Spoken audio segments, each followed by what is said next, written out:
Frontline Updates, where we delve deep into military strategies and updates from conflict zones. Today, we're discussing the progress of the ongoing special military operation as of August 7, 2024.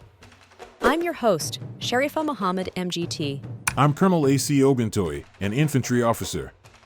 Aerial and artillery strikes, Russian aviation, UAVs, missile troops, and artillery targeted strategic facilities including an oil refinery, a deployment point for foreign mercenaries, and enemy concentrations, affecting a large number of districts. Welcome to today's episode of Frontline Updates podcast, where we delve into the latest military developments. Today, August 7, 2024, we're joined by Colonel AUC Oguntoye to discuss the ongoing special military operation. Colonel, can you start by giving us an overview of today's actions? Thank you for having me. Today, our forces continue to make significant strides across multiple regions. We're actively engaging Ukrainian forces, focusing on depleting their manpower and neutralizing their hardware capabilities. Let's break down the operations by region. Could you detail the activities of the North Group of Forces? In the north, our troops engaged multiple Ukrainian brigades around Unikovka, Basovka, Tycho, and Vovchinsky Khutora.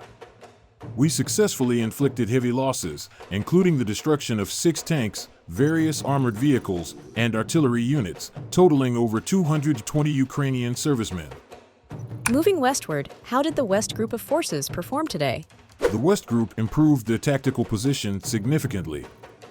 They engaged and defeated elements of the 14th, 66th, and 116th Mechanized Brigades, as well as the 1st National Guard Brigade.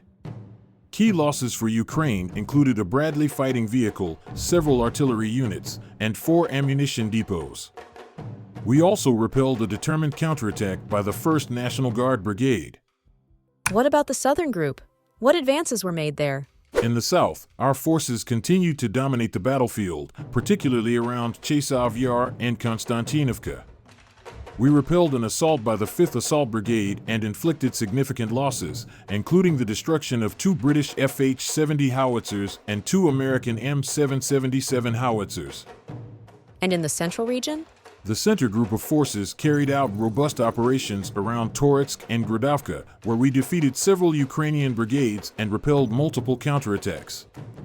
The enemy's losses included a Gvozdika self-propelled artillery unit and a significant number of personnel.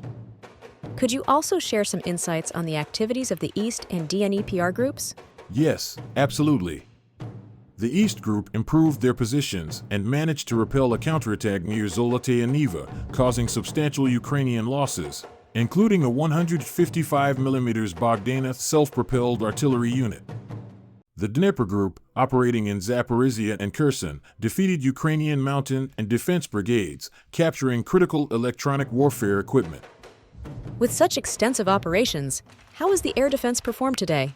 Our air defense has been exemplary, downing 11 MRS rockets, a Patriot missile, and 87 drones, 41 of which were outside the special operation area. This showcases the effectiveness and readiness of our air defense systems. To conclude, what is happening in Kursk region now? After the night battles and the first significant losses in personnel and equipment, the Ukrainian armed forces, apparently, transferred a reserve of 1 or 2 battalions with additional weapons. The total number varies, but is estimated at 700 to 850 people on average.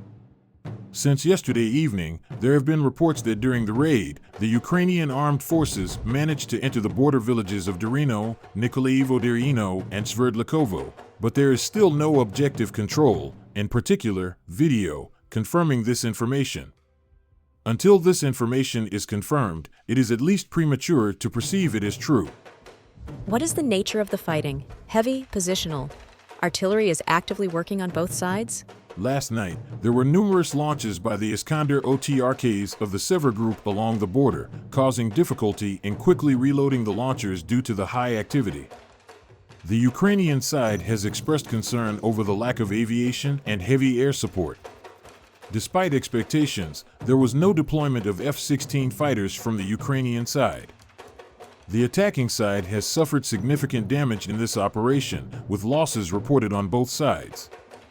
The Ukrainian armed forces' attempt to introduce second echelon forces for a continued attack has been met with massive use of FAB-500 and rocket artillery. As a result, Ukrainian reserves are being squeezed between the state border and concentration areas, leading to a quick loss of combat capability due to the high density of troops and due to the arrival of large quantities of accumulated ammunition. Colonel, thank you for providing such a detailed briefing on the current military situation. Your insights are invaluable to our understanding of the conflict's dynamics. And thank you to our listeners for tuning in. Join us next time as we continue to provide up-to-date coverage on global military affairs. Stay with us for more updates and expert analyses on global defense and security issues. Stay informed, stay secure. Thank you for the opportunity to discuss these matters. It is crucial to keep the public informed about our military's progress. Israel has ordered residents and displaced Palestinians to evacuate the Beit Hanun area of Gaza City, as local media warn that a large-scale Israeli army operation is expected to begin there soon. 3 people are dead and more than 10 wounded in overnight Israeli attacks that destroyed 2 homes and tents sheltering displaced people in central Gaza's Deir el-Balah.